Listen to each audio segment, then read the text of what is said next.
Olá, aqui é o canal Márcia Heloísa em Conte-se História para mais uma live. Eu desejo a todos um encontro maravilhoso hoje, que nós possamos nos inspirar muito com a nossa convidada e todos aqueles que possam participar. Desejo que aqueles que venham a assistir posteriormente também tenham o mesmo prazer, a mesma alegria, a mesma experiência de aprendizagem. E peço a todos que me sigam aqui no Instagram e que se inscrevam no meu canal, no YouTube, Márcia Heloísa, em Conte-se História. Coloquem likes nos vídeos, maratonem e compartilhem com os amigos. São muitas histórias, muitas experiências maravilhosas.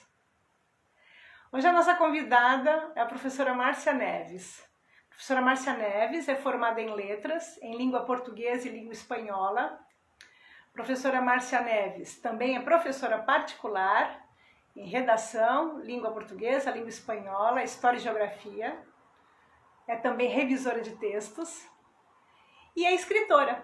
Ela já participou de 2 antologias, Mitos e o Livro das Memórias, de contos e poemas, e acaba de publicar seu livro individual, Grades de Liberdade.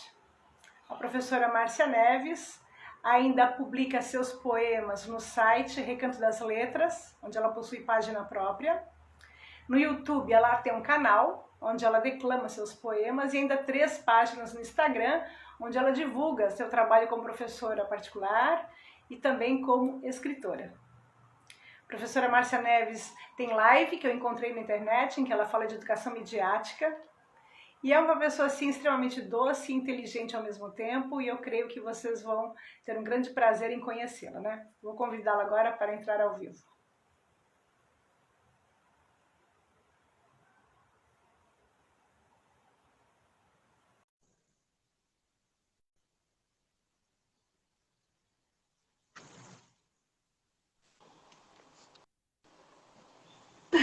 Olá, Oi, belíssima, deixa eu só ajustar aqui.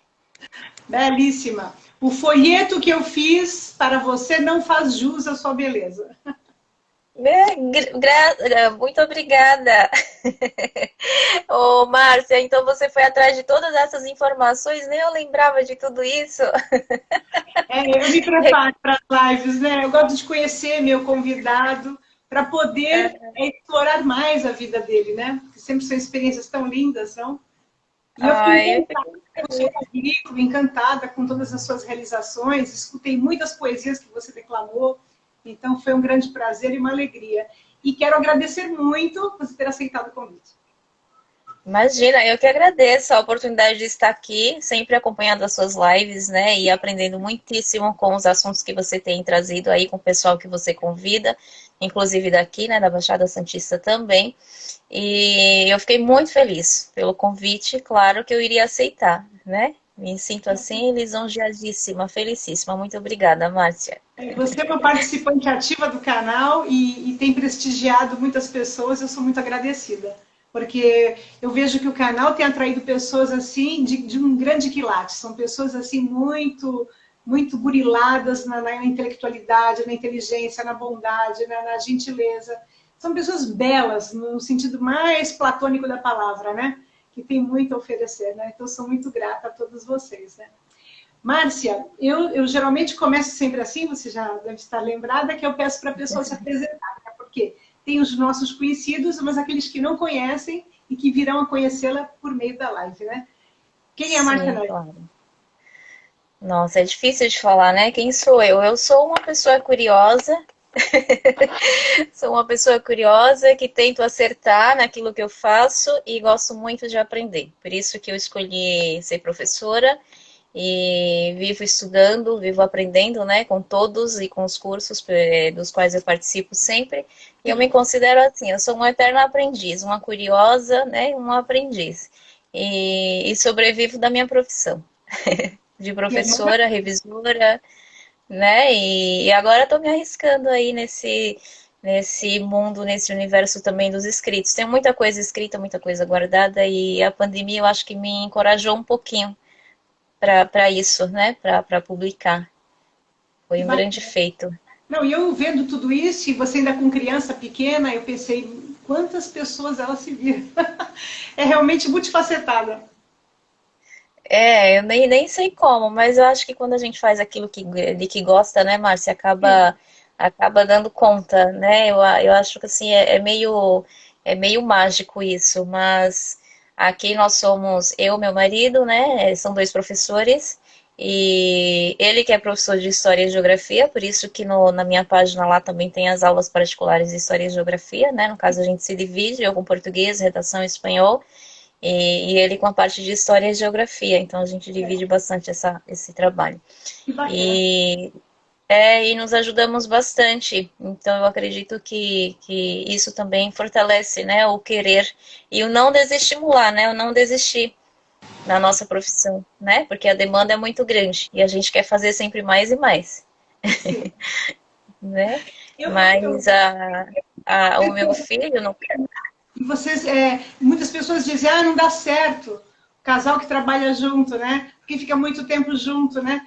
Mas eu penso que depende muito, né, dos objetivos, né, de como as pessoas também respeitam seus espaços, né? A convivência com qualquer pessoa nunca vai ser fácil, né, Márcia? Nem com a mãe, nem com o pai, com o irmão, com ninguém, né? Porque a convivência é cansativa de qualquer forma, mas eu acho que a gente pode transformar isso desde o espaço, né, em momentos assim harmoniosos e produzir junto. Aqui a gente busca, até porque a gente divide as nossas experiências na profissão, então a gente se ajuda bastante. E isso e outra, né, os dois professores da área de humanas, então o discurso é longo, né, então a gente acaba se ajudando muito nesse sentido, né, ponderando a fala um do outro, e é bem legal, é bem bacana essa convivência. Nós temos nossos estranhamentos também, assim como qualquer pessoa, né, mas essa parte do trabalho, no caso, nos fortalece. Nos Ontem um amigo fortalece. dizia, né, a alteridade é um exercício muito difícil. É uma administração, não tem como fugir disso. Assim como tudo que a gente faz, né, é uma administração. A gente tenta aprender, buscar alguma sabedoria, né, para poder lidar com essa diversidade dentro do nosso próprio espaço, né, e vai acertando e descobrindo as coisas juntos e fazendo com que dê certo. Porque eu acho que antes de tudo isso é o querer.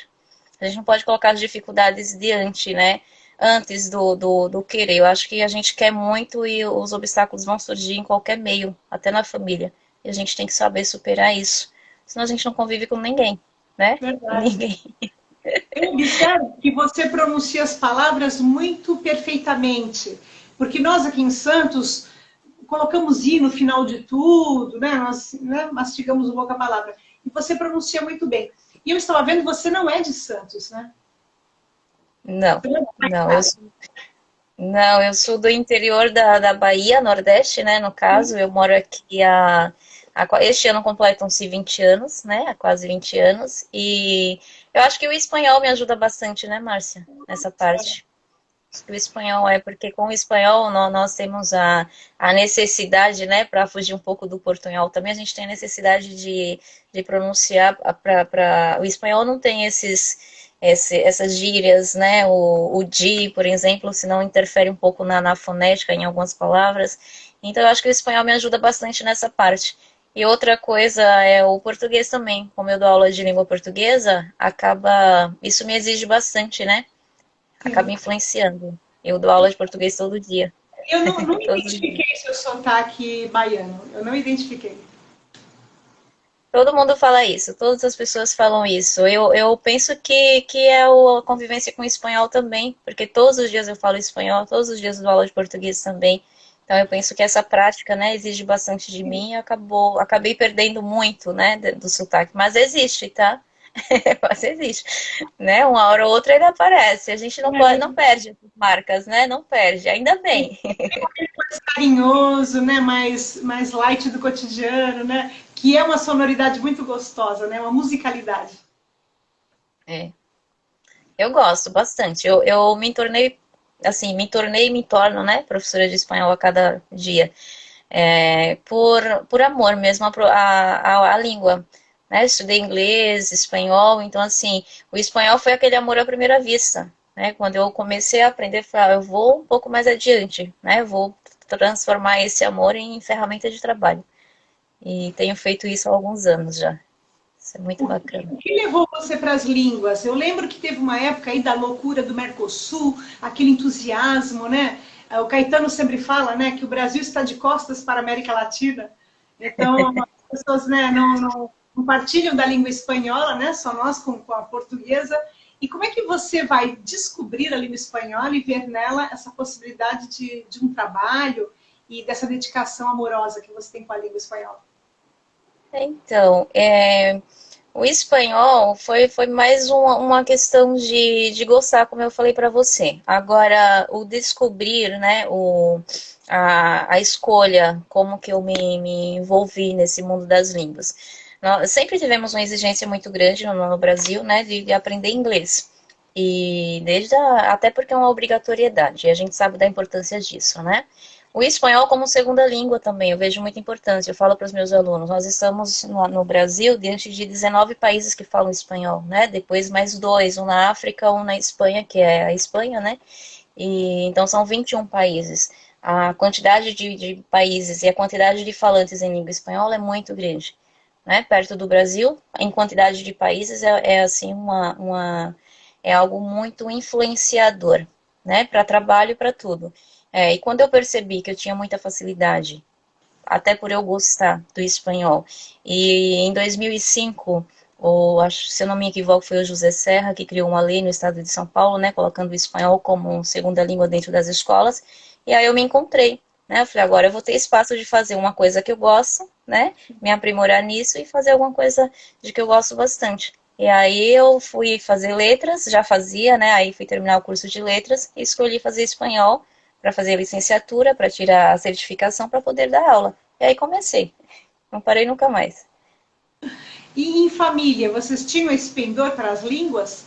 Para você vai escolher letras. Como é que foi aconteceu a língua portuguesa na sua vida como uma coisa mais de aprofundamento, né? Que não só para todos nós é só a língua materna, mas para você foi algo mais. Onde é que surge esse Sim, amor família? Imagino dentro da sim. família. Ou foi na escola? Onde foi que surgiu isso? Na escola. Assim, eu não tenho influência. Minha família é uma família muito humilde, muito simples, né? Teve muito pouco acesso ao mundo escolar. Meus pais, por exemplo, né, estudaram até na época a quarta série do ensino fundamental, hoje nós chamamos quarto ano, né? Sim. E tenho meus irmãos que ainda estudaram um pouco, a minha irmã que mora aqui em Santos, que fez faculdade também. Mas assim, nós não temos muita influência na nossa família de Sim. estudo, até porque nós morávamos, né, vivíamos em um lugar que era muito condenado pela necessidade mesmo financeira e tudo mais, né? Por recursos financeiros que faltavam.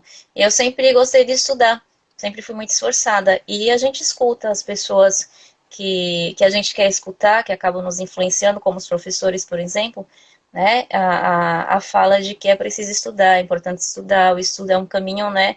Talvez difícil, mas é o único caminho certo de se chegar a algum lugar, talvez. E Sim. eu sempre acreditei nisso. Eu participei muito de igreja também, da igreja católica, desde muito cedo, né, desde criança. E isso acabou me ajudando muito, porque eu lia bastante, eu me envolvia em grupos e assumia algumas responsabilidades de fala, né, e isso me exigia um pouquinho mais de coragem, de ousadia também. E eu sempre tive muita dificuldade em língua portuguesa, Márcia, muita dificuldade. Então, por incrível que pareça, na escola, né, e eu me reconhecia. Eu sentia isso. E a minha escolha por letras, a princípio, foi por isso. Eu vou me desafiar. Se eu tenho dificuldade, eu preciso resolver isso. Né? Eu não posso fazer nenhum outro curso. É tanto que eu comecei a estudar administração de empresas, depois desisti, voltei para letras, né? E fui me desafiar porque eu não ficava satisfeita se eu não tirasse uma nota boa em redação, se eu não tirasse uma nota boa em português. E as minhas notas não eram tão altas assim nessas disciplinas. Não, eu tenho que resolver isso. Aí eu fui fazer letras. Que bonito início. Então foi um passo de cada vez, né? Fui abrindo caminhos, oportunidades, fui me descobrindo, né? Então eu não desanimei diante de algumas falas, como por exemplo, a gente escuta, né? Você tem dificuldade, você é fraca, né? Você tirou no máximo um 7. Então tem falas assim que nos desestimulam bastante, é tanto que a gente não esquece, né? Que acabam marcando.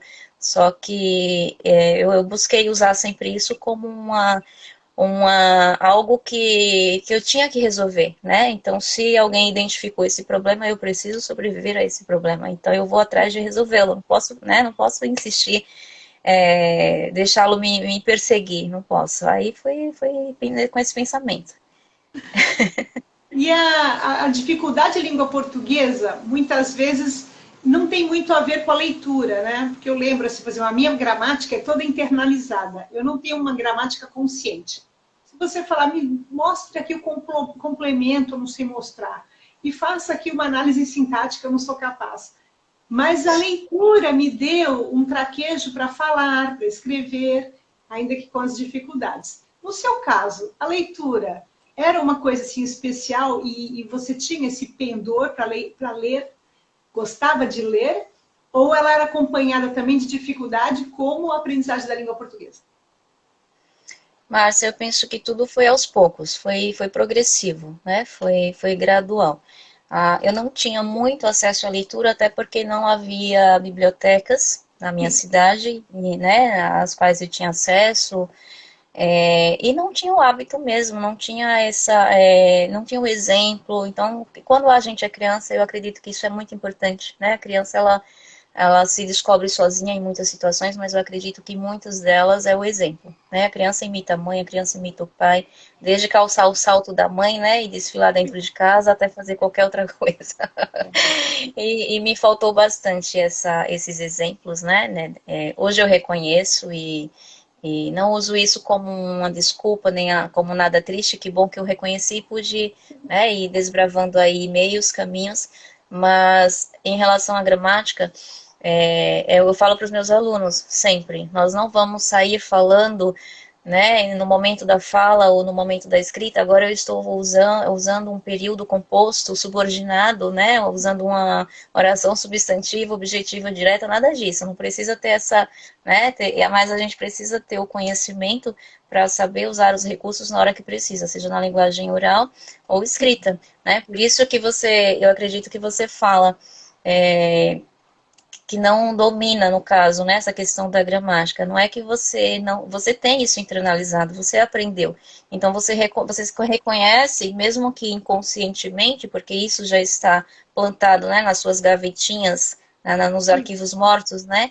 E você sabe usar quando precisa. Você só não precisa classificar, porque a gente não precisa viver com essas, né, falando as classificações, mas a gente tem o conhecimento para saber analisar, né? E a gente aprende isso desde a escola. E é importante, né? Acaba sendo uma posologia, não deixa de ser, né, na língua portuguesa. A leitura vai influenciar bastante, a escrita vai influenciar bastante, porque são coisas que andam juntas, né?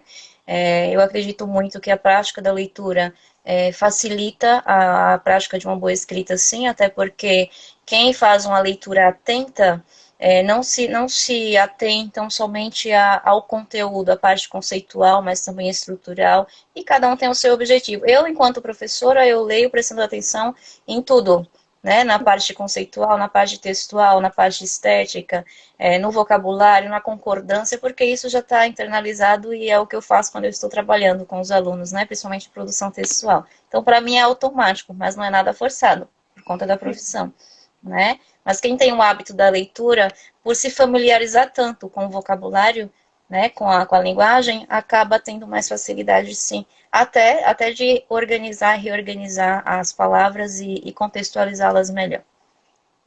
E Sem até dúvidas. de identificar também as dificuldades alheias, né? A gente bate o olho e sente, sabe explicar o que é, mas sabe que não está correto, né?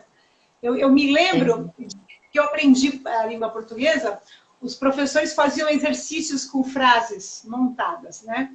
E depois, lendo Graciliano Ramos, ele tem um texto sobre a infância, era um relatório sobre a infância, que ele conta a história dele quando era criança, e tem também uns relatórios quando ele foi inspetor de educação pública, né? E depois o Paulo Freire vai falar a mesma coisa, que é muito interessante você aprender a gramática, né, no próprio texto. Então o professor abre o texto e ali identifica. E quando o Graciliano Ramos coloca isso, nossa, fiquei tão assim emocionada, porque eu pensei, puxa, é isso, né? Quer dizer, quando a gente aprende as coisas no contexto, elas acabam ficando muito mais fáceis da gente compreender do que uma frase descontextualizada, solta, que a gente olha e fala, mas eu não identifico isso, né? Então, se você não tem um conceito mental para você relacionar, parece que fica difícil aprender. Mas na prática, na realidade, lendo o texto, aquele calor do texto, parece que as coisas ficam vivas. Um texto bem organizado é necessário, né, Márcia? Tanto na parte conceitual quanto na parte estrutural. Imagine você um advogado, né, na organização de um discurso, por exemplo, escrito, né, e oral também, né, porque ele vai ter que fazer a defesa. Então você imagina que alguns erros de texto, né, alguns erros textuais vai acabar interferindo nos resultados, com certeza, né? Um exemplo óbvio, claríssimo, né? Assim, que a gente, hoje eu vou ao encontro dele, por exemplo. Ok, tá certo, você vai a algum lugar, ir para frente, movimento para frente, regência verbal, né? Preposição a, beleza. E aí alguém fala, você está em uma reunião de trabalho e você fala, você quer falar a favor da empresa, só que você fala de encontro à sua fala, por exemplo, de encontro à sua fala, então é algo tão implícito e tão imperceptível por quem não está acostumado com isso, mas na verdade mudou o sentido do texto, né? Está falando contra a empresa e não a favor da empresa, isso por conta de uma preposição, né? Então são esses mínimos detalhezinhos que são, inclusive, os elementos de coesão que a gente fala, né? Os conectores de coesão referencial, inclusive dentro do texto, que faz toda a diferença e vai interferir na nossa profissão, né? Dependendo do objetivo. Eu sempre cito um advogado porque o advogado ele precisa defender uma causa e, e digamos que a justiça ela não vai acontecer realmente para quem está certo, e sim para quem se defende melhor, né? E a defesa é feita pela linguagem, pela fala, não tem como fugir disso. Eu assim, super defendo a língua portuguesa e gosto muito de mostrar isso para os alunos, a importância, até porque já é estruturado, né, no nosso país, de que a língua materna é dificílima e de que é muito maçante de se aprender e cansativa, que de fato é, né? Pela quantidade de conteúdo, de leitura, tudo isso é realmente cansativo. Mas o que não é cansativo, né? O que não requer esforço da gente? Nada vem fácil, né? Desconfie daquilo que for fácil. E isso com relação ao ensino da língua, você é professora de 2 escolas particulares, né? 3. E 3. Eu pensei na Progresso, Rede Passionista. Isso, e Colégio Interativo Gato Xadrez, em Santos também. Esse eu não encontrei. Esse eu não encontrei na Então, são assim, a escola privada, eu trabalhei tanto na privada, onde eu passei toda a minha carreira, e 12 anos eu trabalhei na escola pública. E eu tive alunos brilhantes em ambas. E os alunos da escola particular, muitas vezes, me davam mais trabalho que os da pública, no sentido de que eles não percebiam tanto o quanto eles deveriam se dedicar, porque a vida talvez não demonstrasse a necessidade, como você disse no início, de que a educação é uma forma de ascensão social, né? Dermeval Saviani defende muito isso, né? A escola tem um papel grande para as classes proletárias poderem ascender. E na escola pública, eu também tinha os alunos que não queriam estudar, os que não percebiam a validade, mas eu tinha alunas brilhantes que conseguiram, por meio da educação, ascender. Então, são meninas que hoje têm uma vida muito mais organizada, seja financeiramente, seja socialmente, porque tiveram na educação essa possibilidade, né? Como você lida com esse ensino com os alunos dessas escolas particulares? Porque uma das escolas é católica, né? A Rede Passionista. E a gente sabe que são escolas muito humanistas, né? E como é lidar com os alunos da escola privada para a aprendizagem dessas disciplinas com as quais você trabalha? Márcia, a gente tem uma fala, assim, corriqueira, né, de que a escola pública é defasada, de que os alunos da escola pública não são interessados e N fatores que já são, assim, enraizados, digamos assim, né, mas na verdade eu acredito que são conceitos mal colocados, né, porque nós temos muitos estudantes de escola pública, assim como você falou, que são muito esforçados e que correm atrás, né, de conseguir alguma coisa por meio do estudo. Tem muitos, eles só não são vistos, né, e nós, professores, independente da rede, eu acredito que quem escolhe a área da educação é aquilo, é uma missão, É uma missão, independente de qual rede faça parte, né? Eu defendo que o professor, ele tem que ser tem que ser o professor, né? Não dá para sentar no problema e estigmatizar, simplesmente usar os problemas como uma desculpa, né? E o que eu estou fazendo diante disso? Eu fico muito incomodada quando eu escuto dentro inclusive da rede particular, você está se comportando como um aluno de escola pública, né? Nossa, a bagunça na sala está parecendo uma escola pública. Isso muito acontece, né? E isso me incomoda bastante, até porque nós temos escolas públicas que são modelo, são poucas, mas são, né? Mas são realidades e realidades. Eu fui uma aluna de escola pública, de Eu estado, também, né? também. Então, eu me esforçava, não é porque eu estava na escola pública, eu acho que você tem que ter o seu objetivo, tem que traçar o seu objetivo e saber por que você está ali, e ir atrás, né? Não simplesmente, eu sou da escola pública, eu não tenho possibilidade, né? As minhas chances de chegar a algum lugar são mínimas, as dificuldades podem ser maiores, mas você pode galgar, né? Essas facilidades, enfim. Lidar com os alunos da rede particular, eu não posso falar da pública em relação aos alunos porque eu não tenho a experiência. A única experiência com escola pública que eu tive foi logo no início da minha carreira, que eu trabalhei com o EJA, que na época nem era EJA, era alfabetização solidária, lá no estado da Bahia. Né, alfabetização solidária. Existiu esse programa. E foi uma experiência assim, muito válida, muito Era da rica. época da Ruth Cardoso? Oi? Da época da Ruth Alfabetização de. Cardoso, a Eu esposa do não lembro primeiro-ministro, lembra? exatamente. Eu me lembro que ela fez algum projeto, assim, tanto de alfabetização quanto de educação. Me Sim, eu lembro. não lembro exatamente qual foi, de quem foi a gestão, mas há uns 20 anos atrás. Há uns 20 anos atrás, né? Então foi a minha única experiência enquanto educadora, né, professora da rede pública. Mas lidar com os alunos na rede particular, eles têm uma estrutura melhor, né? Eles vêm desde familiar, tem problemas, tem, claro, né? Toda família tem, mas assim, a realidade realmente social se distingue um pouco, né? Então eles já têm um foco maior, talvez determinado, né, do que possivelmente qual carreira vão seguir. Eles têm um hábito de estudo também, talvez, que se diferencie, porque tem uma cobrança maior. Primeiro, porque eles estão comprando alguma coisa, né? Eu estou pagando, né? Então eu tenho que fazer valer o preço que eu pago para estar aqui, digamos assim, porque é isso, é uma mercantilização, não deixa de ser, né? E talvez fique um pouco mais fácil de trabalhar, porque a organização já está um pouco que determinada nesse sentido, né? Mas nós temos que motivar bastante os alunos também da rede particular, porque não sei se divide entre o querer do aluno. Eu estou me referindo aos alunos já a partir do ensino fundamental, sexto ano, e ensino médio, que é o público que eu lido, né? Com quem eu tenho contato. Então tem muito também o desejo da família, né? Tem muitos estudantes que os pais ali meio que estão encaminhando, determinando uma carreira, né? Uma possível carreira, eles ainda estão se descobrindo, mas já existe ali, de certa forma, uma pré-determinação. Então, é mais organizado nesse sentido, né? Eu não sei se eu respondi a sua pergunta, Não se era não, exatamente isso, né? Porque a gente muitas vezes as pessoas que não estão lidando com a educação privada não têm ideia, né? Daquilo que a gente enfrenta no dia a dia, né? E como eu pude comparar durante a minha carreira, eu observava muito isso, né? Que eu tinha brilhantes nos dois ambientes, mas eu sentia que na escola pública eles davam mais valor no sentido de que eles sabiam que ali era a única oportunidade deles, né? Eu me sim, lembro eu até que sinto tinha um aluno que muito. ele dizia: meu pai já comprou meu consultório, meu escritório. Eu não sei ainda que carreira eu vou seguir, mas eu tenho um espaço já onde eu vou poder ser um profissional liberal.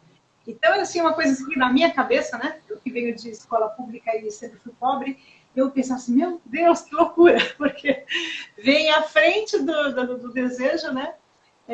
Já vinha essa decisão que havia a condição socioeconômica para garantir o sustento. Mas não havia ainda nem a ideia de como o sustento viria, né? Qual seria a área, né? Mas, Esses problemas surgem, né? e eu acho que o meu desafio era até maior na escola privada do que na pública, porque ali eu já tinha o meu público cativo, né? E na privada eu tinha que lutar bravamente para que eles prestassem atenção ou tivessem É. um gosto pela aula. Isso acontece, tá, Márcia? Isso acontece em qualquer, né, rede privada também. Nós temos que. São, assim, cada escola é uma sociedade, eu costumo dizer, né? Cada realidade é uma realidade, e os alunos, eles acabam vendo o professor como um espelho, não deixa de ser, né? Em casa são os pais, na escola são os professores. Mas nós precisamos sim motivá-los, até porque eles têm acesso a muitas outras coisas pelas quais eles não precisam lutar, né? Para ter, por exemplo. E a fala que você teve é isso mesmo. Nós precisamos motivá-los porque o desinteresse é maior e até porque uma grande porcentagem já tem uma vida encaminhada nesse sentido, né? Fica mais fácil. Mas isso é óbvio. E uma dificuldade muito grande na nossa profissão, nós estamos em um momento. Até a pandemia acabou despertando isso, né? A tecnologia já estava aí, esse mundo informatizado, ele já vem aí há alguns anos, né, nos acompanhando, só que a escola, ela continua muito atrasada em relação a isso, né, em todo o país. Quando falamos em tecnologia, não só são recursos tecnológicos que precisamos, não são só computadores que faltam nas escolas, não é nesse sentido, né? Quando falo em tecnologia, as pessoas pensam, falta uma televisão, falta um computador, né, falta uma rede de internet, bom, mas não é só isso, falta formação, falta experiência, falta condição de trabalho diante disso, né? Porque nós nos formamos e para colocar muita coisa em prática e para transformar o dia a dia, essa realidade, para fazer sentido a muita coisa, né? A partir de um livro didático, por exemplo. Entrando nesse mundo tecnológico é um desafio que cai nas nossas mãos enquanto educadores. A gente não recebe nada pronto, a gente não tem um manual a seguir. Nós nos redescobrimos a cada dia diante disso. E isso, para nós, agora, depois da pandemia, eu acredito que ficou até mais fácil, porque nós fomos desafiados de uma forma rápida, urgente, emergente, né, emergencial aí, de que precisávamos utilizar essas ferramentas midiáticas e para atender, até para manter a escola viva, mesmo que à distância, e a gente conseguiu, né, a ferro e fogo a gente conseguiu, os resultados podem não ter sido os desejados, mas a gente tentou, né, fomos persistentes nisso, e as ferramentas, elas seguem, elas continuam no nosso dia a dia. Agora, o que nós fazemos com elas, né? Porque é uma dificuldade que eu tenho. Nós temos uma estrutura ainda de trabalho nacional, né, que é convencional, que muitas coisas a gente ainda não pode mudar, até por conta de provas estruturais e tudo mais, que os alunos precisam fazer, e trazer isso para a sala de aula de uma forma diferente, que se aproxime um pouco da realidade dos alunos, o que eles gostam de fazer, porque é isso que eles exigem de nós, alguma coisa que faça sentido para eles. E o que faz sentido para eles? No mundo das ferramentas tecnológicas, eles mandam muito melhor que nós. Né? Eles manjam muito mais rápido, né? Então, o que é interessante, né? Eles gostam de videogame, eles têm na rede particular, digamos que o celular mais moderno possível, eles têm acesso a tudo isso com mais facilidade do que, né, estudantes que não têm tanta condição assim. Em qualquer rede, né? Seja na pública também nós temos pessoas que têm um celular de última geração, mas aí já é outro, né? Que o Mas professor não tem, né? Muitas vezes o professor não tem acesso a esse equipamento, né? A esse eu não dispositivo. Eu não tenho, os meus alunos, eles riem de mim. Às vezes a gente vai tirar uma selfie, uma foto, registrar alguma coisa, eles falam, professora, deixa eu usar meu celular, porque a tua câmera não é muito boa.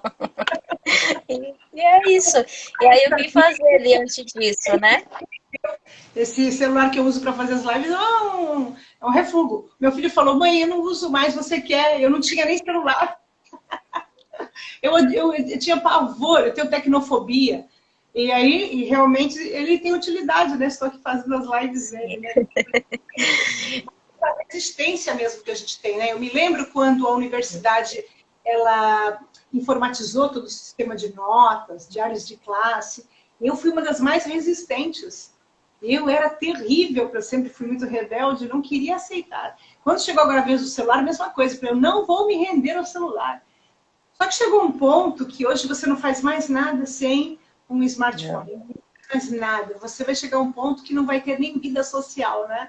Então você acaba sendo levada, como você disse, né? A pandemia acelerou esse processo, né? E a gente teve que, ao sermos desafiados, tivemos que dar resposta a isso, né?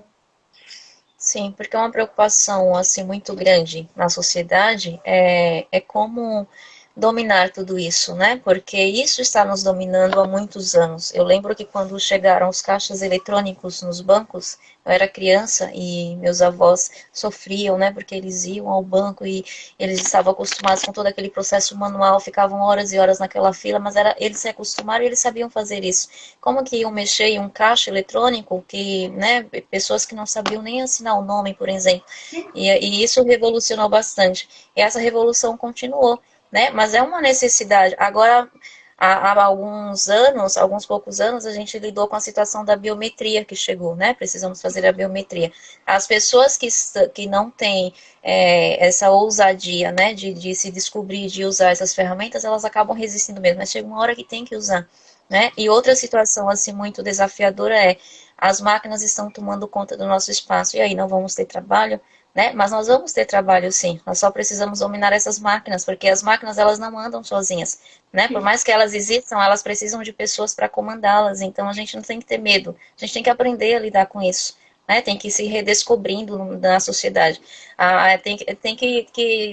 Eu busco entender para não ficar enlouquecida também, né? Eu busco entender dessa forma, a gente tem que ir acompanhando porque é um caminho sem volta e sem ponto de chegada, né? O ponto de chegada sempre vai ser um ponto de partida, e assim a gente vai levando, né? Mas não podemos temer todas essas mudanças, senão a gente não dá conta. E na educação, nós temos muita urgência nesse sentido, né? Nesse sentido, eu penso, enquanto profissionais, nós necessitamos dessa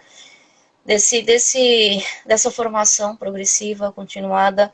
As universidades também precisam repensar, eu acredito, né? Porque as teorias são importantes, mas assim, não dá para ficar 100 anos falando das mesmas teorias, né? Elas se aplicam, justificam, explicam, mas eu acredito que tem muita coisa nova, muita gente nova produzindo, fazendo coisas interessantes e atualizando tudo isso, né? E as pessoas precisam ser formadas e preparadas um pouco melhor para esse mundo aí mais atual, digamos assim. Porque eu sinto essa necessidade, né, enquanto professora, tanto de espanhol quanto de português, enquanto professora, né, eu sinto essa necessidade. Quando eu fui fazer uma ou outra pós-graduação, fiz duas, né, quando eu fui fazer, eu buscava isso, eu vou fazer uma pós-graduação na área de língua portuguesa, porque eu quero ver se eu descubro alguma forma de aplicar essa parte teórica, né, necessária, exigida e convencional.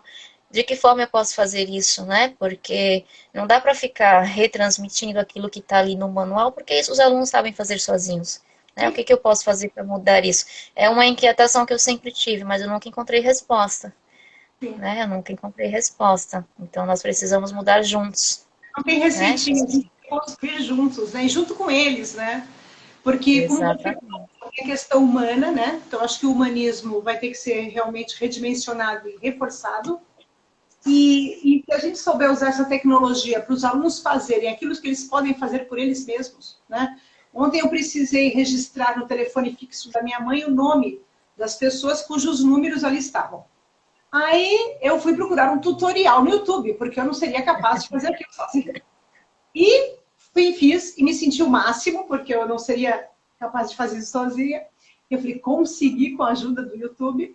E isso me fez refletir justamente sobre isso. Quer dizer, os alunos hoje precisam menos de aulas expositivas e mais do uso das tecnologias para acesso às informações e saber diferenciar o que é uma informação fidedigna do que não é. E mais espaço de diálogo entre professores e alunos, sabe? Aquelas rodas de conversa maravilhosas, espaços de interação entre eles. A escola tem que ser muito mais isso, né? Plenários, momentos que eles estejam discutindo. E esse outro momento, a escola vai ter que ter coragem de criar mais situações públicas de discussão e menos salas de aula, menos aulas, né? Vai ser uma coragem. Eu acredito que vai se encaminhar para isso, porque a internet já está, né? Com esses fóruns, todos esses meetings, esses calls de todas as empresas e as escolas. Eu acho que isso já está mudando bastante a cabeça de todo mundo. Márcia, nós sempre tivemos o conceito de que o professor é um mediador. Ele sempre foi um mediador, né? Mas sempre ficou a cargo do professor desenrolar, resolver, talvez entregar pronto na mão do estudante. Mas na realidade nunca foi assim. O professor sempre foi um mediador, né? Ele está ali para conduzir, para fazer com que o estudante entenda o processo, mas ele vai descobrindo o seu caminho por si só, até porque cada estudante tem o seu tempo, tem a sua forma de aprender, né, tem a sua bagagem que já vai desenvolvendo aí, carregando, e eu acredito que nós, enquanto educadores, precisamos enfrentar essa necessidade de diálogo, porque estamos carentes disso na família, na escola, na sociedade, né? Muitas vezes, quando estamos tentando dialogar, o diálogo ele pende para uma pessoalidade e isso está sendo assim um pouco dificultoso de ser separado. Um exemplo, vamos falar de política, né? Um exemplo. E aí o discurso acaba nos políticos, né? E não na política, e sim no político. E isso é algo que não faz parte do discurso, né? Não é dialogar. Um debate, as pessoas precisam, nós precisamos, né? Em saber debater ideias, não pessoas, né? Discutir ideias, não pessoas. E nós temos muito esse embate.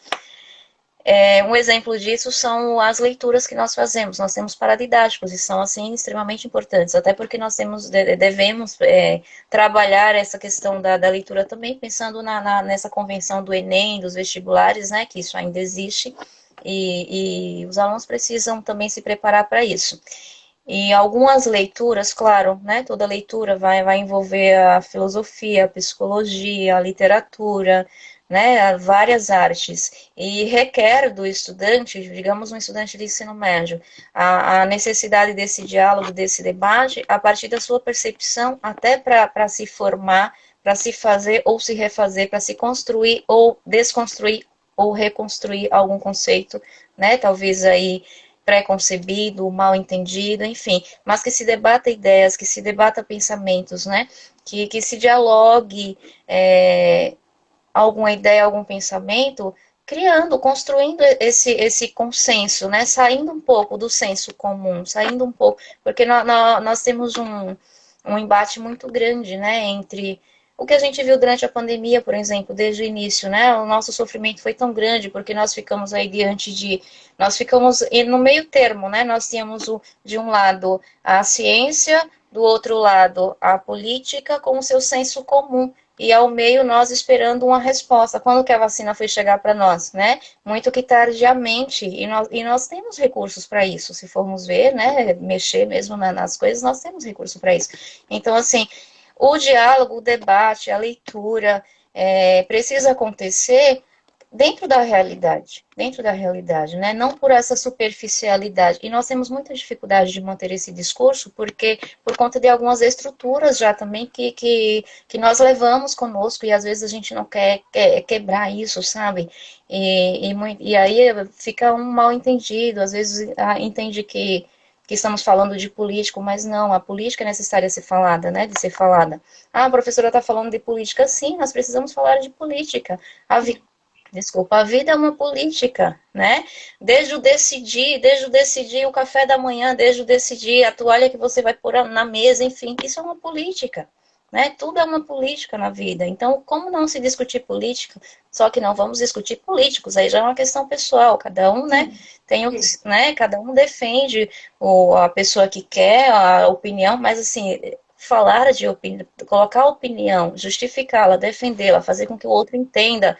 A gente não vai discutir pessoas, a gente vai discutir opiniões. Isso é uma necessidade e tem sido um embate muito grande dentro das escolas, porque as pessoas têm se recusado a fazer isso e não têm se aberto ao diálogo, né? Não tem tido. A gente tenta, mas tem sido bem difícil, cada dia mais.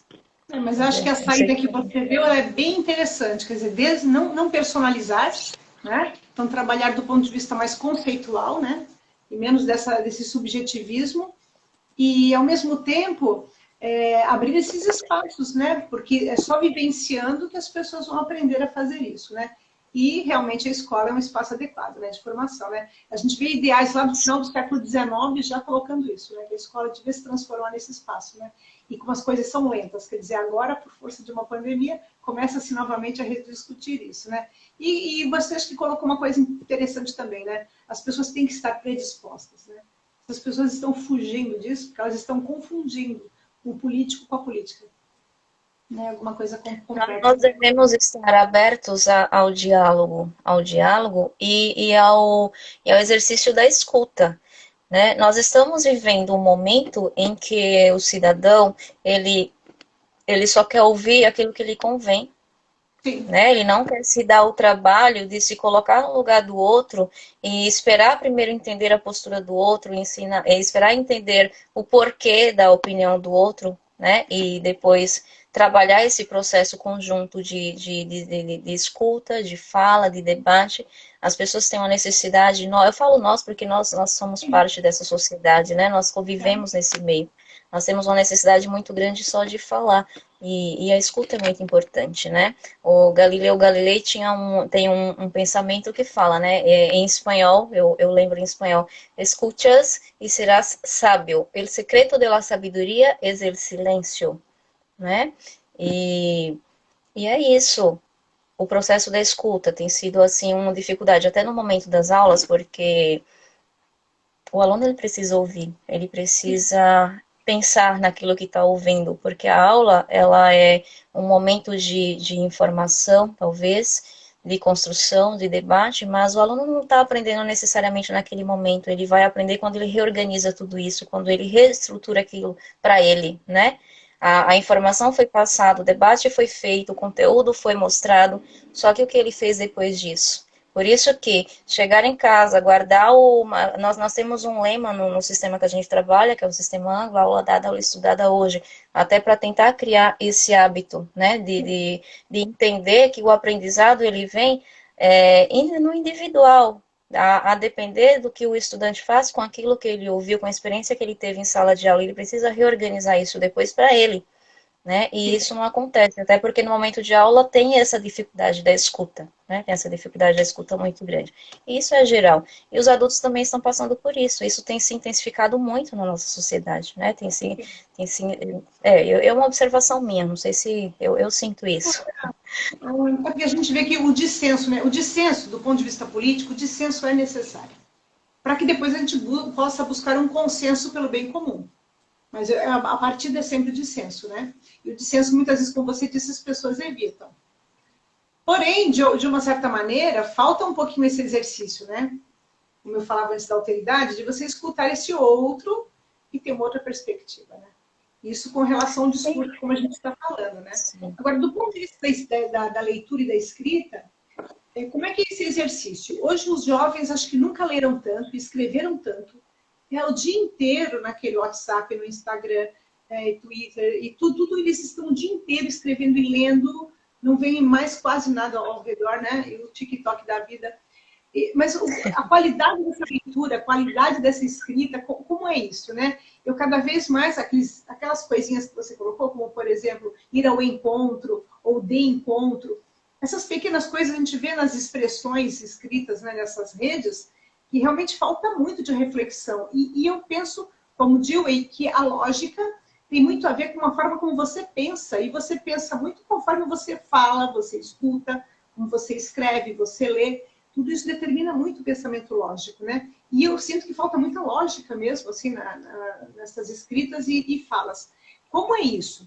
Você vendo seus alunos com esse tipo de escrita e leitura diária, cotidiana e massiva, e ao mesmo tempo, como é a leitura dele, daquilo que dá uma densidade maior, um estofo maior para a sua reflexão. É um embate, né, na sala de aula, porque a vivência, ela acaba se tornando um hábito, né, a convivência com essa realidade. A linguagem internetês, né, que é o que a gente enfrenta agora, ela existe, todos nós sabemos usá-la, né, mas acabam sendo viciosas, acaba sendo uma variação linguística, não deixa de ser, né, isso já é uma variação linguística, só que nós temos que saber o momento de aplicar, quando usar, né? E essa consciência que a gente tenta colocar para os alunos para que eles entendam. Não é porque eles estão nesse momento, nesse mundo das redes sociais, né? Nesse mundo das mensagens instantâneas, que a fala deles é superficial, né? Prevaleça de que a professora é a nossa realidade, é o nosso mundo, a gente escreve assim. Tem que entender que não, né? Que antes era diferente, agora é assim. Sim, agora é assim. Só que é uma variação, né, linguística da linguagem linguagem, mas ela só se aplica naquela rede social, naquele momento, com o seu grupo de amigos, com determinada pessoa. Eu vou usar o grupo do WhatsApp com a minha coordenadora, por exemplo, eu não sou tão informal. Primeiro porque eu estou diante da minha coordenadora, né? E se eu for mandar uma carta comercial, se eu vou mandar um arquivo, a gente usa o WhatsApp, no caso, acaba sendo um meio de comunicação, né? É um canal pelo qual a gente envia também as coisas. A escola está usando muito o WhatsApp, mas não por isso eu vou escrever TB como uma abreviatura de também, não por isso eu vou escrever BLZ, beleza, valeu, né? VLW, por exemplo. Eu entendo que isso existe, a gente conversa entre os amigos, até porque o tempo é tão curto para nós que isso é bom, resume, né? O tempo aí, talvez. Grafia, né? Grafia fazia antigamente. Mas tem que saber, só que a influência é muita, Márcia. Quando eu pego as redações para corrigir, sempre tem né, esses sinais dentro dos textos, uma abreviatura de internetês. Um VC, abreviatura de você, né? Eu falo para eles, VC não é abreviatura formal. A gente entende, na linguagem do internetês é você, mas a abreviatura de você é V ponto, né? É V ponto. E são coisas que não vão mudar, né? A gramática não vai mudar nesse sentido. A língua, ela é mutável, mas essa convenção não vai mudar, né? Isso não tem como, tem que entender e saber o momento certo de usar, né? Quando usar em um relatório de trabalho, em um diálogo dentro da empresa, né? Dependendo de com quem você fala, você precisa saber se utilizar desde a linguagem informal até a linguagem formal. E é um embate por isso, porque a praticidade acaba atrapalhando, né? Acaba atrapalhando. Aquilo que é muito fácil, né? Acaba tirando algumas percepções, alguns esforços, talvez. Não sei. Né? É um cuidado muito grande que a gente tem de zelar, né? Na escrita, na linguagem dos alunos. E com relação a questões de gênero na escrita, que é uma coisa que eu, como estou há 11 anos já fora da escola, né? Já há 11 anos que eu não leciono, e eu não tive que lidar com esses grandes dilemas, essas dificuldades atuais, né? E eu entendo que sociologicamente, antropologicamente, há uma defesa dessas novas formas de registro do gênero pela grafia, né? E pela oralidade. E eu não tenho ainda pensamento muito claro. Eu tenho uma tendência, claro, da minha opinião pessoal, mas eu não tenho fundamentação teórica suficiente. Como vocês estão lidando e se tem alunos já que estão pedindo para você trabalhar com esse terceiro gênero, né? Então, em vez do não gênero, né? Então, se eu vou falar todas, todos e todes, eu estou trabalhando com questões de uma nova perspectiva de gênero. Como está sendo a posição das escolas para lidar isso com os alunos e orientá-los e aceitar? Porque eu acredito que muitos deles já estão aderindo, imagino eu. Sim. É um processo, né? Nós estamos passando por esse processo. E é algo que ainda se está discutindo muito, né? Muito. E envolve muito também opiniões, né? Às vezes eu brinco com eles, eu chego na sala e falo, bom dia a todos, todas e todes. Aí tem aquele aluno, ai, professora, pelo amor de Deus, não faz isso, né? E tem aqueles alunos que aplaudem. Então, assim, é algo muito, muito pessoal, né? E precisa ser discutido. Até assim como qualquer diversidade, né? Precisa ser discutida e entendida.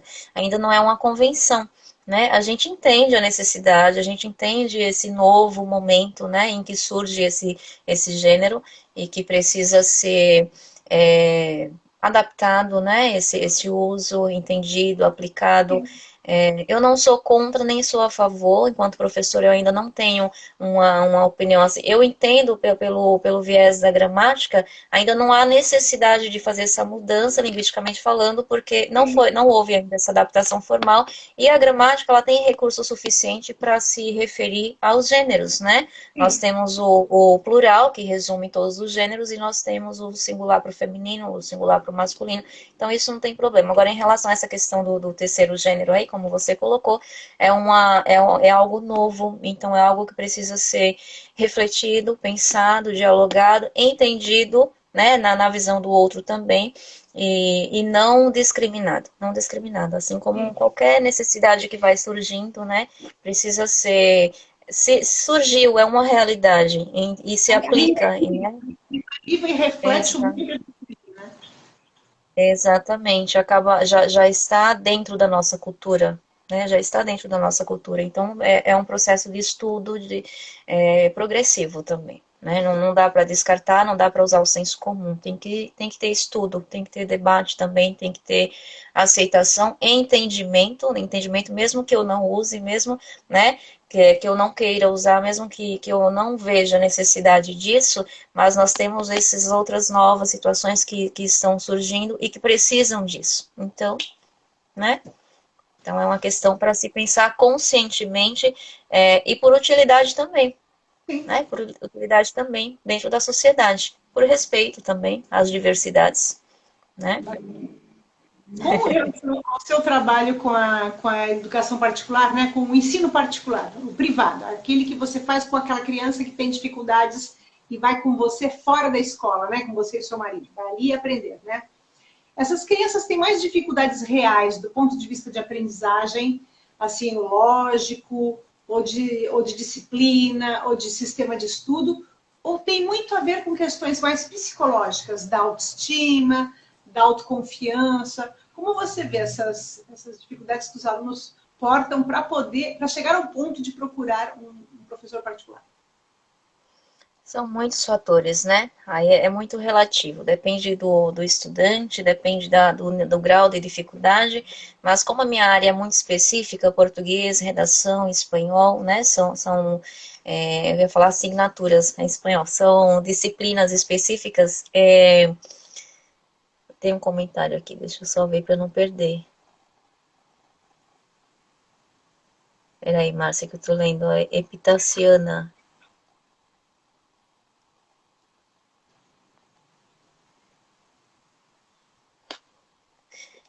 Entendi. Ela fez um comentário, né, que um amigo estilístico indígena lançou uma camiseta escrita indígena grande na terra que lhe pertence para ficar gênero neutro e explicar que não é índio. Índio é um metal na tabela periódica. É um grito, né? É uma forma de comunicação, né? Uma voz. Ele criou uma voz dentro da sociedade, né? Legal. O que eu estava falando mesmo? Desculpa. Do aluno particular, lembrei.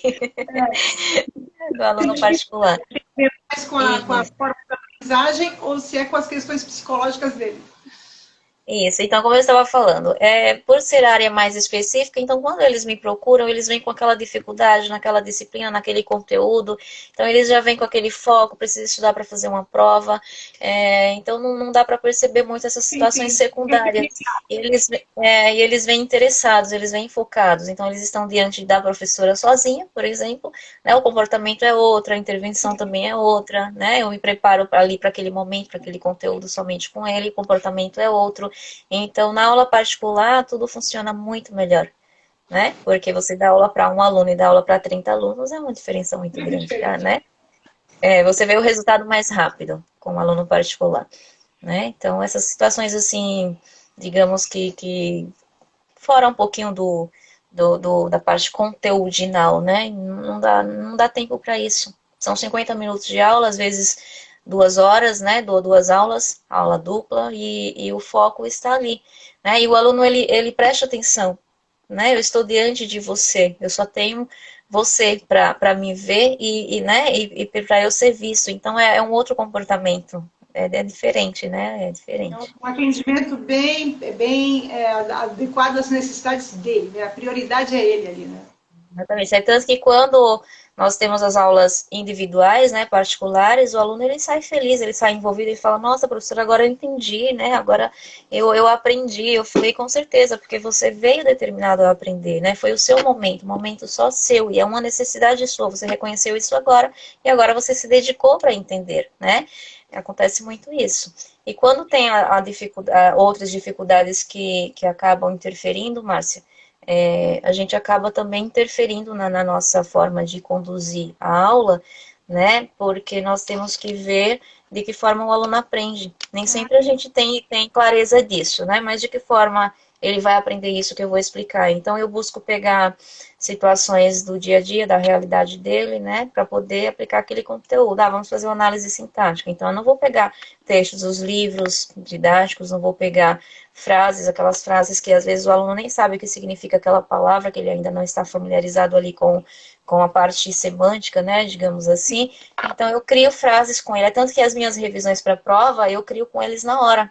Né? Eu vou lá na lousa, eu crio as questões, nós estudamos esse assunto. Então, eu vou pegando frases ali no meio deles, vou usando o nome deles também, vou criando situações ali no momento, né, no qual estamos e eles gostam, porque eles, poxa, a professora colocou meu nome, né? E aí eu brinco com situações, aí dependendo da turma, eu já coloco frases amorosas, coloco, né, alguma situação que eles se identificam naquele momento, e aí chama atenção, eles acabam prestando mais atenção. E aí eu brinco com eles, vocês têm que guardar tudo isso, colocar lá a autoria, professora Márcia, para depois eu ter um livro pedagógico, né? Um livro didático, porque tudo vai na lousa e se perde depois. Todo o protagonismo, né, do professor e dos alunos, né? Todos são protagonistas ali na. Para isso acontecer dessa forma assim útil, né, necessária, nós precisamos desse estímulo e resposta imediatos, né, Márcia? Porque se você está numa classe que não participa, que não está se envolvendo ali com o processo, o professor também não vai ter essa saúde toda mental de trabalhar um conteúdo, criando naquele momento, né, sem errar, né, acertando ali para eles, é um processo que realmente precisa ser construído no coletivo, né, aluno e professor. Eu penso que é E é por uma aí. linha de mão do teu ensino para particular para a escola e vice-versa, né? O que você aprende aqui, você já aplica lá e vice-versa, né? É uma aprendizagem bastante rica. Exatamente. Exatamente. Em relação à redação, eles trocam bastante vivências também, né? Eles levam livros, outro dia nós trocamos um texto no material deles, né?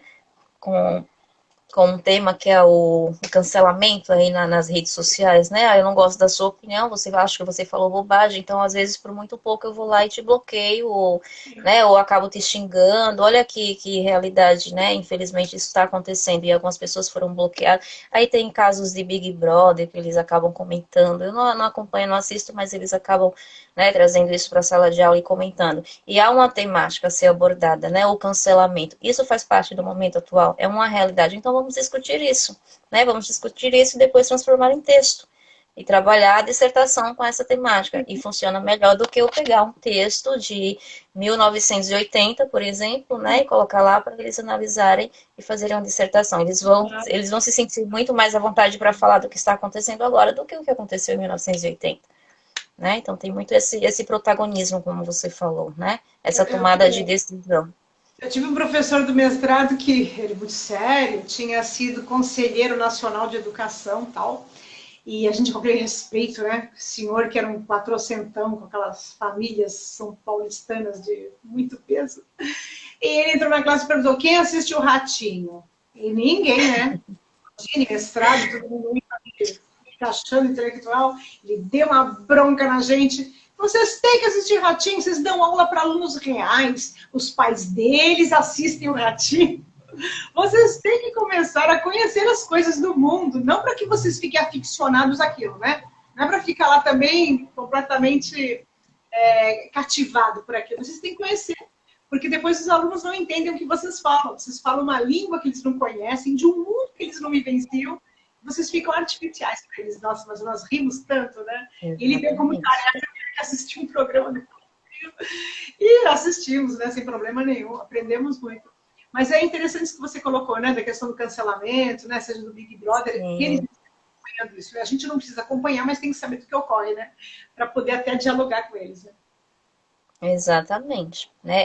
É como um estilo de música, essas coisas. Hoje eu perguntava para uma turma de espanhol, né? Pedi algumas sugestões deles, assim, do que eu poderia fazer para a gente melhorar um pouco algumas aulas, porque o professor sente, né? Aquilo tá. O assunto tá ali, mas não tá funcionando muito bem. Eu fico muito inquieta, eu fico muito incomodada. Quando eu vejo que a coisa não anda, não é só para eles, não andou para mim também. Então eu fico já querendo, né, mexer em alguma coisa. E aí eles trazendo alguns exemplos de música, assim, eu falei, meu Deus, eu nunca ouvi falar na minha vida, não sei nem quem é, sabe? Mas é a realidade deles, né? A gente precisa, não dá para eu ficar passando Alejandro Sanz a vida inteira, não dá para eu ficar passando, né? Juanes nas aulas de espanhol, porque é da minha época, não é da deles, né? Então tem que ser algo mais animado, porque, né? E é isso que acontece. Não dá para eu falar, eu não assisto da Atena, porque realmente eu não assisto, né? Eu não assisto porque. Mas como que eu vou falar para eles? Como que eu vou colocar a minha opinião ou levar uma crítica se eu se eu não assisto? Como que eu vou justificar, né? Eu preciso conhecer para eu só posso falar daquilo que eu sei, né? E é isso. Inclusive, um bom exemplo vai dizer para ele, só se opina sobre aquilo que você estudou, que você pensou, que você refletiu, né? Não sair por aí de história. Márcia, onde nasce a escritora? Quer dizer, e quando? Quer dizer, quando foi a primeira vez que você escreveu, ou que você teve aquele impulso de escrever, que você descobriu que você podia escrever, né? Porque eu acho que geralmente a gente memoriza muito aquele primeiro momento, né? Aquela primeira vez que a gente, numa folha em branco, vai e escreve algo. Para mim, por exemplo, eu não sou escritora, mas tem muito nítido na minha cabeça quando foi a primeira vez que eu escrevi uma coisa minha, de minha própria autoria, e sem que fosse lição de casa, que ninguém pediu. Onde a escritora, em que onde foi? Qual a sua memória disso? Márcia, você acredita que eu falo para os meus alunos, olha, guarda tudo que vocês escrevem, os contos, as crônicas, né? Lá na frente, em algum momento de amadurecimento, de uma consciência diferente, vocês podem, né, tornar esse texto útil, porque eles escrevem cada coisas maravilhosas, cada textos assim incríveis que eu jamais teria a capacidade de pensar naquela narrativa, por exemplo. Mas assim, eu sempre gostei de escrever. Desde criança eu tinha caderninhos de versinhos, né? E na escola nós tínhamos a, as disputas, nossas brincadeiras eram diferentes, né? Desde o pular corda, brincar de amarelinha, desde disputar versinhos, quem fazia rima melhor, e nós tínhamos os caderninhos que eu tenho essa lembrança ainda. Não tenho nenhum guardado, né? Mas eu lembro disso que nós fazíamos. Quando eu fui morar sozinha, e quando eu vim para o estado de São Paulo, por exemplo, claro que a gente tem nossas dificuldades, né? E uma forma que eu encontrava de não sei, desabafar, né? Afagar um pouco alguns sentimentos era escrevendo. Eu tenho um diário que eu escrevia só cartas. Eu escrevia cartas para a minha mãe, ela não sabe disso. Ela não sabe disso. Qualquer dia eu quero ver o que eu faço com essas cartas, porque tem umas coisas bem interessantes, assim. Eu escrevia cartas para minha mãe, né? Era uma forma de eu conversar, mas nunca interessava, nunca colocava. Contos, algumas histórias, ia guardando. E poesias, poemas, né? No caso, textos poéticos, reflexões. Tem muita coisa guardada, Márcia, muita coisa. Tem textos que eu nem lembro que eu escrevi, muita E coisa guardada. ninguém lia, era só para você. Não, só para mim. E surgiram as redes sociais, passei pelo Orkut, né, pelo Facebook. Eu excluí o Facebook, não tenho mais, até porque é muita coisa para lidar, né? Não tenho mais. E nessa época eu escrevia muitas reflexões. Amanhecia o dia, pá, bom dia. Tá eu lá colocando um pensamento, uma reflexão, e eu escrevia muita coisa referente ao meu trabalho, ao meu dia a dia, aos meus enfrentamentos, né? Mas uma reflexão muitas vezes em terceira pessoa, não, mas as pessoas sabem, claro, que você está escrevendo aquilo que você está sentindo, né? Mas geralmente em terceira pessoa, e jogava lá na rede. Algumas pessoas falavam, Márcia, por que você não publica um livro? Eu, nossa, mas quem sou eu, né, para publicar um livro? Não me sentia capaz, sabe? Assim, não me interessava, na verdade, né? Nossa, é um desperdício, você coloca tanta coisa legal, tantos textos legais, fica jogando na rede social, as pessoas que leem, né, nem todo mundo presta atenção, nem, né, os textos acabam se perdendo. E eu fui pensando nisso. Em 2014, um amigo, editor, professor aqui de Santos também, falou a mesma coisa para mim. Márcia, pega tudo isso e vamos fazer um livro. Aí eu comecei a cogitar a possibilidade, né? Organizei, guardei, acabei não publicando. Em 2007, de novo, comecei a rever e deixei tudo guardado, esses textos aqui do Grades e Liberdade. Não sentia que era a hora, sabe? Assim, eu tinha vontade, eu queria fazer, mas ainda não deu aquele, né, aquele feedback agora. Eu não sentia isso. Aí, durante a pandemia, eu acabei revendo, relendo os poemas e fazendo uma seleção, né, escolhendo alguns. E aí eu conheci o editor da editora da página Monólogo, né, que é o Fernando Heine, Fernando Heine, jornalista, fotógrafo e escritor também, e da editora Provérbio Editora. Ele me deu um maior incentivo, sabe, para tocar, né, o projeto para frente. Aí eu repensei e me encorajei bastante para fazer e mandei para ele o material. E aí surgiu Grades de Liberdade. Mas sempre gostei de escrever, sempre. Eu crio textos com os alunos, eu crio poeminhas, haikais, por exemplo, né? Vou dar um exemplo de alguma coisa, uso uma frase poética, uma linguagem poética, brinco bastante com as palavras com eles, né? Até para trazer vocabulário. Com aquela forma de escrever, tipo Augusto de Campos, alguma coisa assim que você faz, que me parece geometria, você está criando concretamente ali na folha algum desenho, alguma coisa Uma assim. poesia concreta, sim, tem muito isso. Eu tenho, acho que uns 3 poeminhas concretos no Grade de Liberdade também, mas não é assim o meu foco não, ainda a poesia concreta. Eu tô agora um pouco viciada nos haikais, né? Tô treinando bastante. Eu acho que alguns têm sido bem significativos para mim. Alguns eu tenho publicado, mas já tenho aqui um monte de haikai escrito, né? E poesias com versos livres, brancos também, que no caso Grades de Liberdade está organizado dessa forma. Não tenho nenhum soneto neste livro. Tenho alguns escritos, inclusive no domingo vou participar de uma Copa Poesia Internacional em Portugal. Você está em Portugal ou está aqui no Brasil? Eu estou no Brasil agora. Tá no Eu moro na Brasil. Itália, mas agora Ah, estou aqui tá. com minha mãe. Então, no próximo domingo vai ter o primeiro dia de embate aí de alguns escritores, né? Vai ser bem legal. E aí eu coloquei também soneto, mas nesse livro eu não coloquei nenhum. Porque a minha preocupação, Márcia, ao lançar os textos aqui no Grades de Liberdade, até pelo nome que eu escolhi, Grades de Liberdade, né?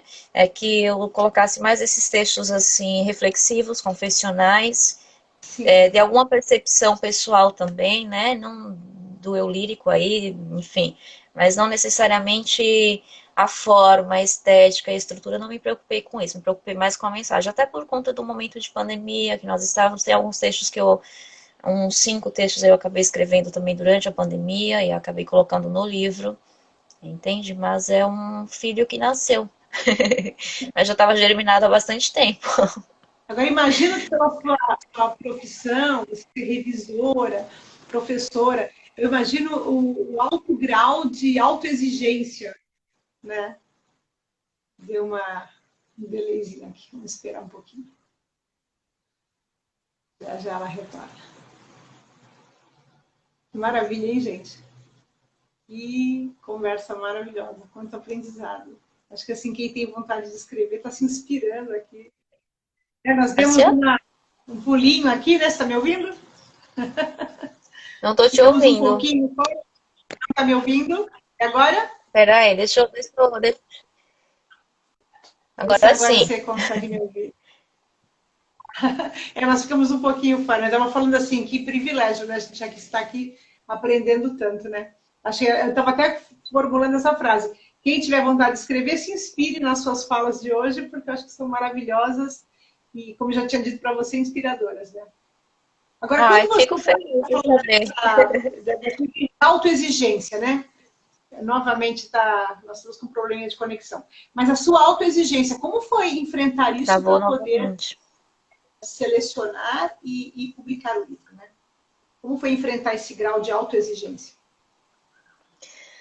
Márcia, se for muito exigente, você acaba não lançando o livro, né? Sim. Porque eu confesso para você que a cada leitura, porque assim, eu falo para as pessoas que já adquiriram o livro, eu sempre falo, ó, não é um livro não é um romance, então não precisa ler na sequência. Abre despropositar uma página, ler um texto, né? Porque tem mais sentido porque são e eu confesso para você que a cada releitura, se eu estivesse editando, eu ia mudar ainda alguma coisa, né? Você acaba mudando alguma coisa.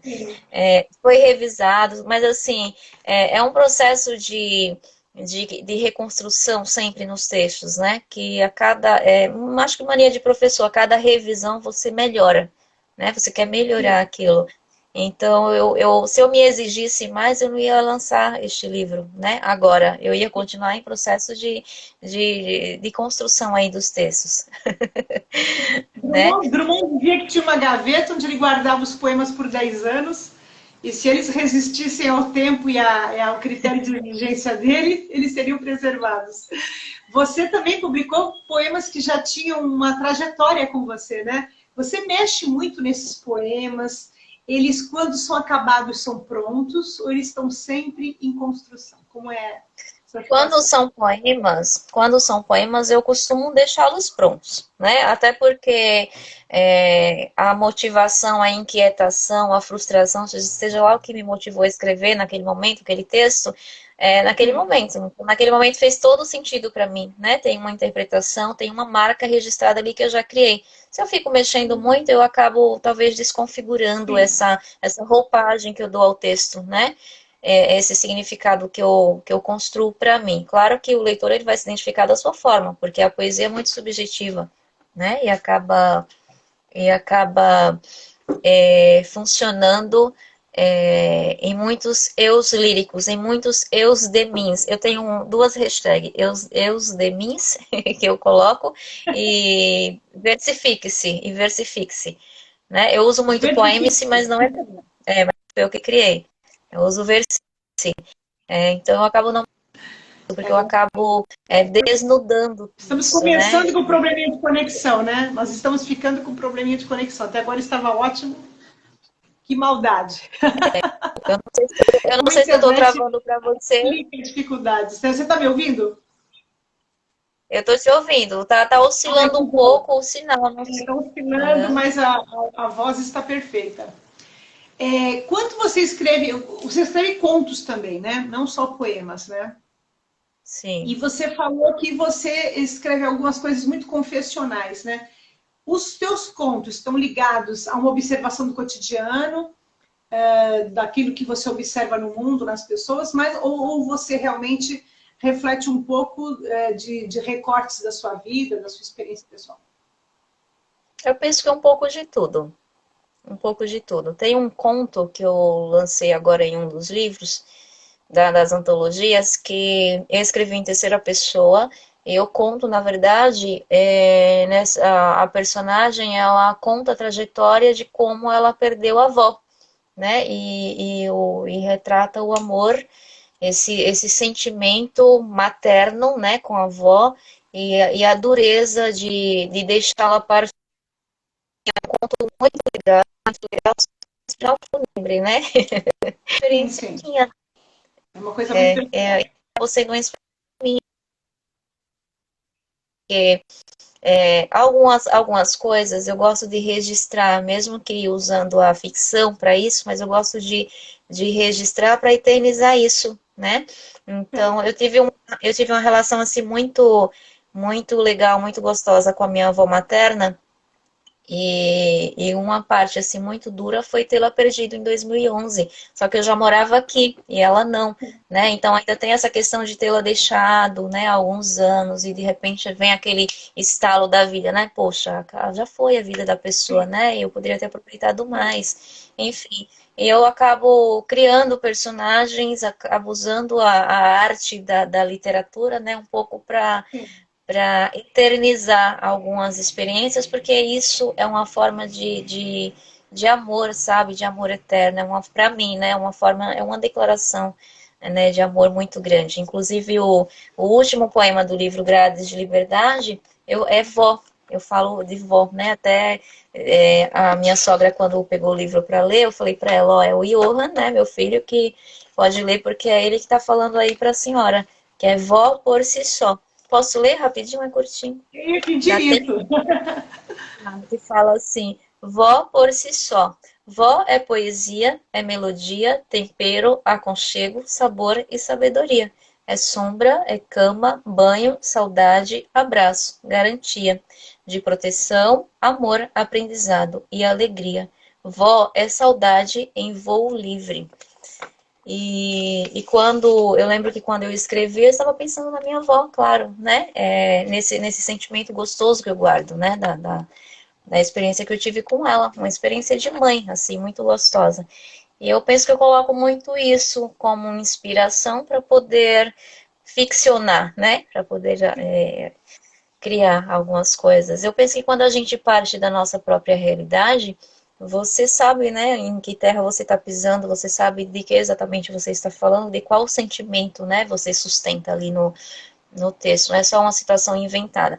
E quando eu falo de confessional também, são essas percepções do dia a dia, né? Nas minhas poesias tem muito, muito do que eu sinto, do que eu vejo, né? E é uma forma também de resolver e não, talvez não internalizar aquilo, né? Que para quem escreve, quem lê bastante, quem trabalha muito com a linguagem, a gente acaba, é um psicólogo das palavras, né?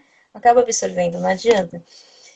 Tem um texto, um outro textinho, um outro poema também em versos livres, que chama-se Silêncio em Chamas. Eu vou ler, são poucas frases aqui, poucos versos, para você entender como que eu escrevi. Era silêncio, existia a noite, no coração e na mente.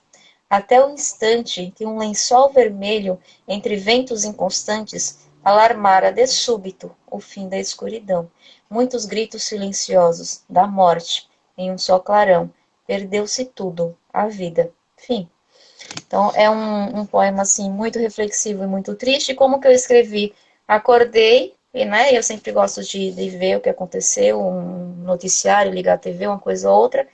E eu morava sozinha ainda na época, e eu já tinha esse hábito, né, já me preparando para ir trabalhar e ouvindo e tal.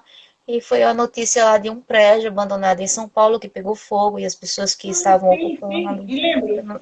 você lembra, né, os moradores de rua, perderam a única coisa que eles nem tinham, que era o lugar de dormir. E Sim. aquilo me comoveu, né? Eu fui ouvindo no carro, inclusive, o noticiário, e me veio esse texto em mente. Aí eu falei, vou escrever. E aí guardei, mas a motivação foi essa. Então, assim, é uma percepção e uma confissão da minha própria realidade. Mas não necessariamente que eu vivi, mas que eu senti, né? Sim. E isso importa. Você sentir o que acontece à sua volta está, né, de certa forma, presente na sua vida. Então É, tem porque a bastante disso. vivência não precisa ser só empírica, né? A vivência pode ser emocional, pode ser intelectual, né? Porque você Sim, parte dessa perspectiva muito subjetiva e particular. Na escrita, ela toma uma dimensão universal, porque qualquer pessoa pode ler, e se torna novamente particular na maneira como cada um se apropria da sua obra, né? Quer dizer, na hora que você exatamente. publica, que você lança ao mundo, ela não é mais sua, né? Porque cada um vai se apropriar e fazer dela aquilo que for interessante, né? É uma doação, né? Porque eu imagino a coragem, como você disse, meus filhos, né, os poemas, os escritos, dados ao mundo e eles não mais lhe pertencem. Porque na medida em que a pessoa Exatamente. lê, ela vai ver, é muita coragem, né, entregar ao mundo aquilo que é teu tão particular, né? Exatamente. Eu termino o livro colocando uma. Quase como um epígrafe, né? Eu coloco em algum dos voos a volta é incerta e não se tem conhecimento disso. E eu começo falando: escrever é um estado de liberdade. Escrever é um estado de liberdade. E o interessante, quando eu li esse texto aqui em Chamas, né, que te contei essa questão aí do incêndio em São Paulo, é o significado, como você falou, que o leitor vai ter. Porque para mim tem esse sentido, porque eu sei o que me motivou a escrevê-lo. Sim. Mas as pessoas vão se identificar cada um da sua forma. E muitas vezes vai mexer em uma situação ali, né, internalizada na vida da pessoa, em uma dor, em uma cicatriz, e de alguma forma vai tocar o coração de alguém, a percepção vai, né, de uma forma diferente. A gente escreve, mas o texto acaba. É só a autoria que vai, mas o texto não é nosso, né? Ele voa, ganha novos lares, é um pássaro. Eu acompanhei pela rede social o lançamento do seu livro, né? Por fotografias, alguns pequenos vídeos que você colocou. E aquilo me remeteu muito a ver várias instituições, como o Instituto Geográfico Histórico, como algumas livrarias fazem, né? Principalmente em São Paulo, né? Aqui em Santos a Realejo fez muito esse trabalho. Quer dizer, a pessoa, mesmo aquele café no Gonzaga Barão, muitas vezes também trabalhou com isso, que é o autor de um texto, de um livro, de uma dissertação, de uma tese, ele vai a público e expõe aquela produção, né? E as pessoas escutam, e ali você comenta e ao mesmo tempo demonstra aquilo que você fez, né? Que é um momento muito especial. Como foi para você esse momento? E ao mesmo tempo, como você vê essa coisa que é o silêncio daqueles que vão ali para ouvir, que a gente vê muito em filmes, né? O escritor vai ali no púlpito e ele lê, tem aquela plateia de leitores, que sempre muito reservada, muito selecionada, porque poucas pessoas são aficionadas, né? Como é que você vive isso? Assim, vive essa experiência de estar ali exposta, abrindo o seu ser, porque a leitura te devassa, né? E como como foi a recepção do público? Márcia, o lançamento é meio que assim algo pessoal, né? Porque é uma satisfação pessoal, é uma alegria, é uma felicidade muito grande de estar realizando esse momento com pessoas a quem você convida e que vão ali para compartilhar dessa alegria, né? Então é algo assim meio que pessoal, mas ao mesmo tempo eu coloco uma significação muito grande ao transmitir isso, porque como eu falei no meu discurso lá, eu acho que eu falei, porque é tanta coisa. Pelo menos estava no na minha vontade de falar, no seu nervosismo, né, ansiedade na hora, mas se eu não falei, agora vai ficar gravado aqui. Mas a gente tem que dar valor em primeiro lugar, tem que reconhecer que tem valor, que tem importância. Se teve para você, disse mais do que Você isso, vai. poderia voltar um pouquinho? Eu perdi porque deu um pequeno. Tá, Volta um pouquinho. Quando você falou lá, você começou a tá explicar. conseguindo ouvir agora? Tá Agora ouvindo? sim, agora sim. Ah, então, eu penso que nós temos que valorizar, reconhecer o valor daquilo que a gente faz, no caso, na escrita, né? Quando eu resolvi lançar, de alguma forma, eu penso, eu vou fazer isso porque vai ser importante para o outro. Se é importante para mim, eu quero que seja ainda mais importante para quem vai ler, né? Sim. Ainda mais tratando de poesia, que são textos que nem todas as pessoas gostam de ler. É, tem habilidade também para entender um texto poético, Aham. né? Palavras soltas, enfim, é uma questão também muito, muito relativa. E eu costumo falar que primeiro as pessoas têm que sentir o seu sentir. Então você tem que mostrar a importância disso, né? Foi importante para você, mas por que vai ser para o outro também? Né? Não é só porque fui eu que escrevi, não é só porque eu tornei algo aqui material, né? Não é só porque eu quero vender um livro, até porque quem escreve, eu acredito que não pensa nessa questão da venda, porque é algo muito difícil também, né?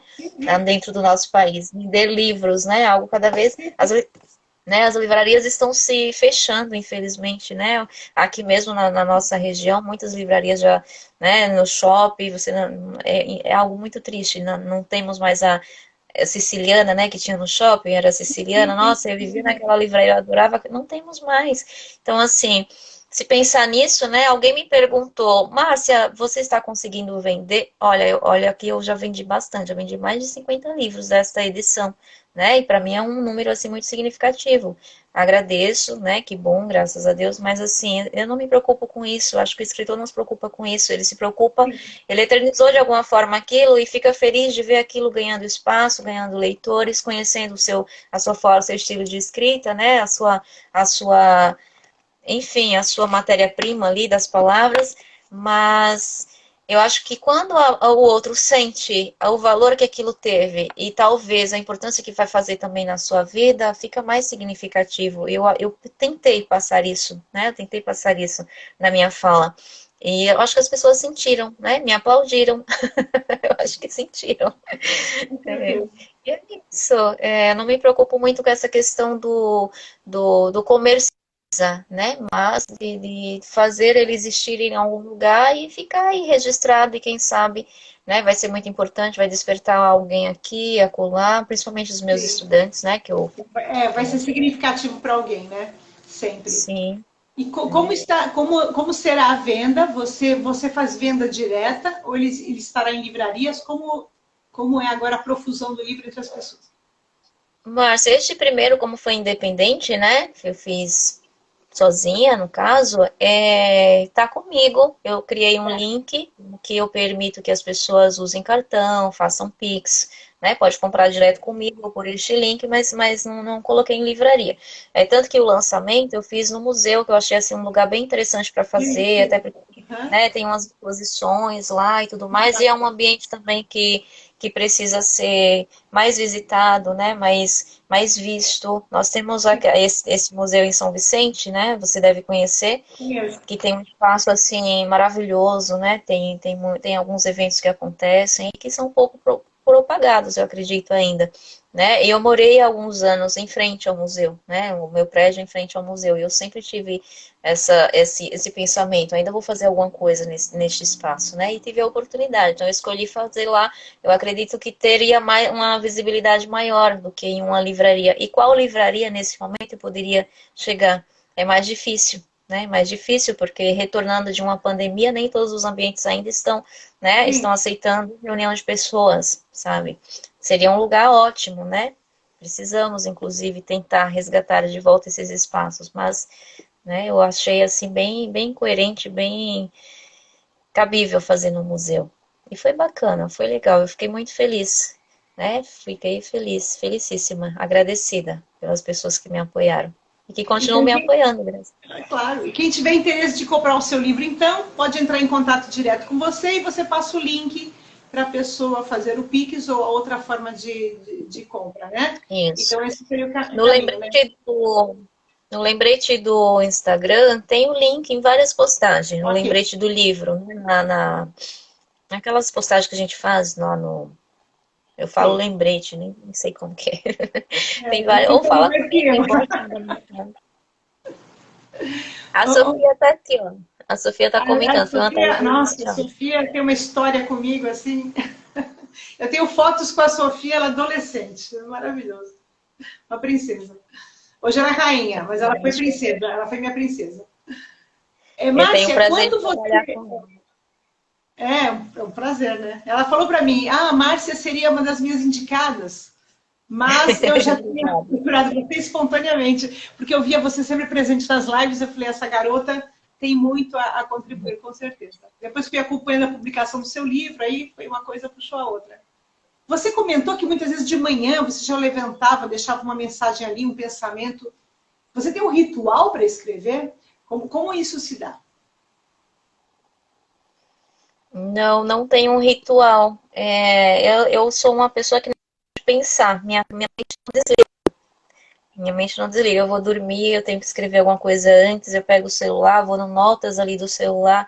Eu tenho esse hábito, eu criei esse costume, eu acredito. Mas eu tô no trânsito, né? Tá ali tudo parado, mas eu tô pensando, às vezes eu tô criando um texto, eu falo, nossa, a pessoa aqui é um pouco louca, né? Mas é assim que funciona na minha cabeça.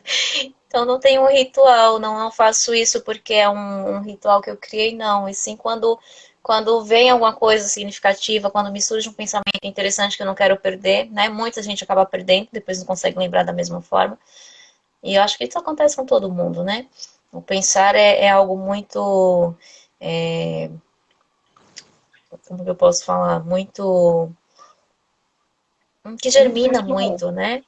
O pensamento que Isso, você muito falava novo. é uma coisa que é muito pessoal, cada um tem o seu processo. Isso. Eu entendi um pouco, né? Que cortou. É, cada um tem seu Mas processo, né? No pensamento, né? A forma de produzir, de pensar é muito pessoal, né? Não existe uma única forma, né, de se produzir. exatamente. Só que eu acabo colocando muita reflexão do meu dia a dia, da minha prática, daquilo que eu leio, né? Daquilo que eu não domino, que eu procuro ler e entender um pouquinho. E eu acabo escrevendo muito à noite, Márcia, muito à noite. É o momento assim que eu mais produzo, porque é um Muitos momento de escritores silêncio. Eu citam sou isso, né? apaixonada pela Que noite. a noite é mais produtiva, né? Talvez pelo silêncio, né? E eu até diria que espiritualmente as energias baixam um pouco porque as pessoas dormem. E elas entram num estado de torpor e aquilo já limpa muito o ambiente. Que existe um E isso é fantástico. silêncio emocional, né? Que durante Isso o é dia são muitas maravilhoso. energias das pessoas mandando para a gente, né? O Edgar Morin fala na noosfera, né? Quer dizer, tem toda uma atmosfera de ideias, de pensamentos, de energias que ficam ao nosso redor e vão atrapalhando o nosso pensamento, né? E a noite é mais Exatamente. limpa. À noite parece que eu existo. Durante o dia eu coexisto. E assim vai. Mas é isso. É o meu momento. Na É época da verdade. faculdade, eu trocava. Na época da faculdade, foi quando eu comecei a dormir pouco, né? Da faculdade para cá. Eu chegava da faculdade, eu determinava ali 3, 4 horas para dormir, eu acordava no meio da madrugada e ia estudar e fazer os trabalhos da faculdade. Porque no dia seguinte eu tinha que trabalhar, né? E aí eu criei esse hábito também, e eu fui percebendo que funcionava melhor para mim. Sim, para você funcionava melhor. É. Márcia, a gente está se encaminhando assim, para o final da live e eu queria que você deixasse assim para os nossos ouvintes aqui o que você orientaria para a pessoa que deseja se expor mais na escrita ou exercitar esse prazer, essa tarefa, porque é prazeroso, mas também é uma tarefa, né? Um trabalho, né? É uma dedicação, quase um trabalho físico, né? Não só mental e emocional, né? Físico mesmo, né?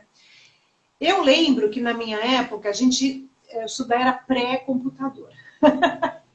Então nós trabalhávamos muito com deixa um caderninho perto, carregue sempre na sua bolsa um bloquinho de notas. Na época do mestrado, a professora falava, ande do seu lado, até no banheiro você vai com o seu caderninho, uma caneta, no ônibus, onde você estiver, né?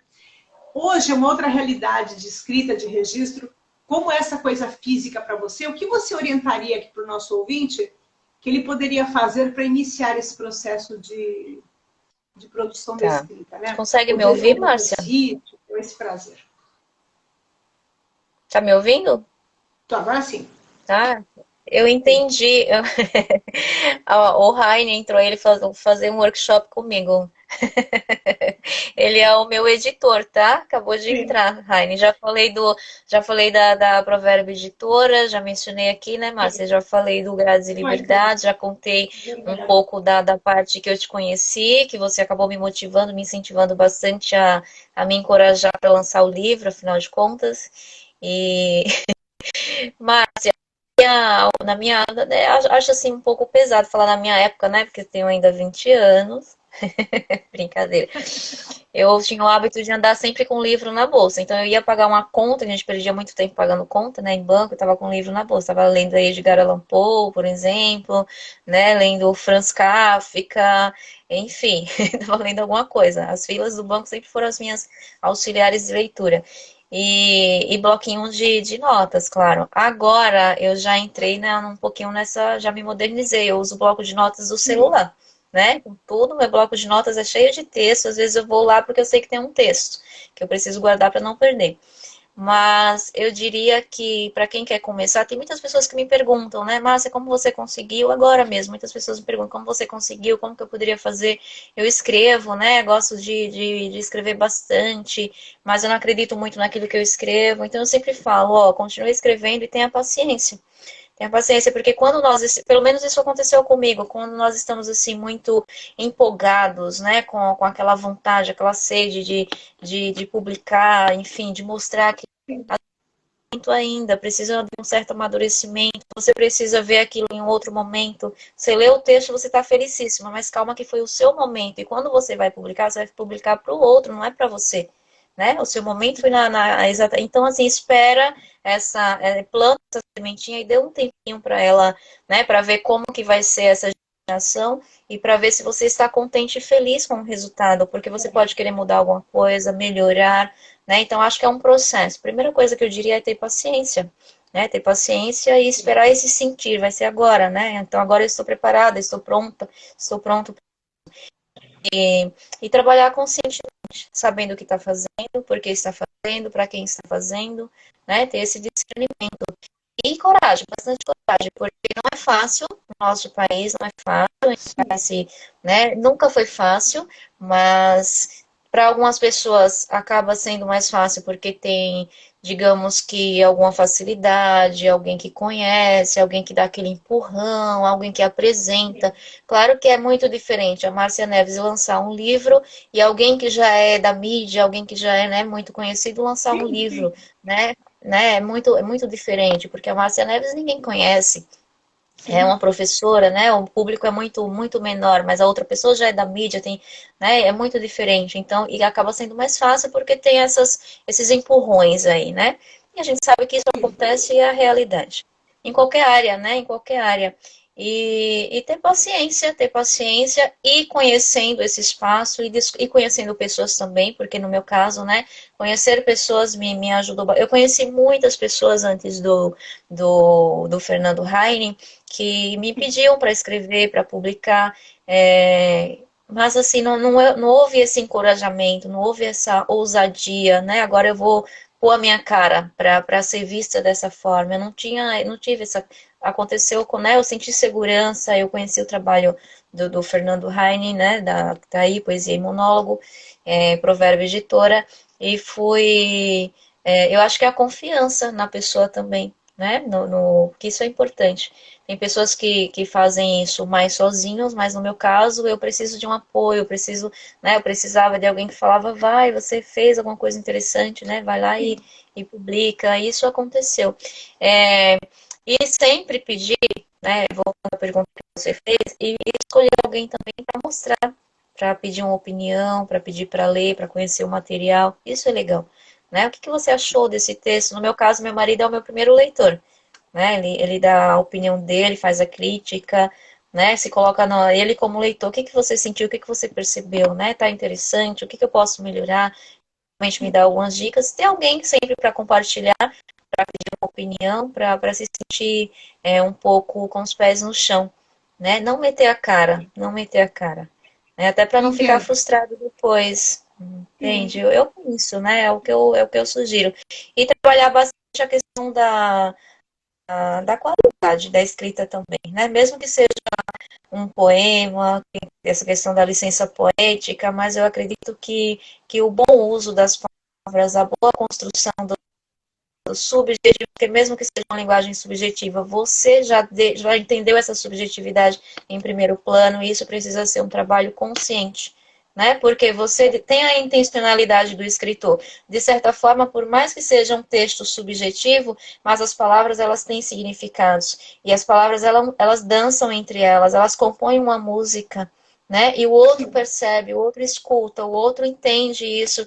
Então, mesmo que não é porque é uma linguagem subjetiva que eu vou jogar a palavra de qualquer jeito e a pessoa se vire para entender. Não, você é responsável por esse processo de entendimento porque você deu o recurso para ela montar ali o quebra-cabeça, você deu as peças, então você sabe mais ou menos as possibilidades que a pessoa tem que chegar, que pode chegar com esse entendimento. Então, fazer uma escrita consciente nesse sentido também.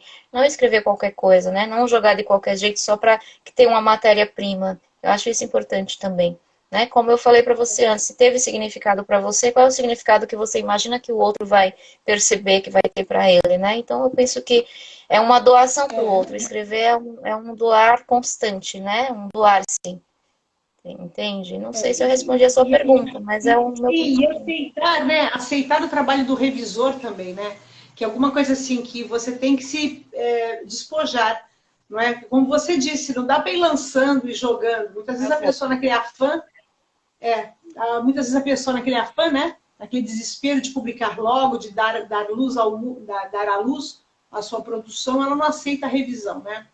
E aí acabam saindo textos que se desvalorizam não pelo conteúdo, mas pela forma, né? Pela falta de burilamento, né? Precisa ter um pouco mais de paciência. Exatamente, exatamente. Falando nessa parte da revisão, né, que isso é muito importante.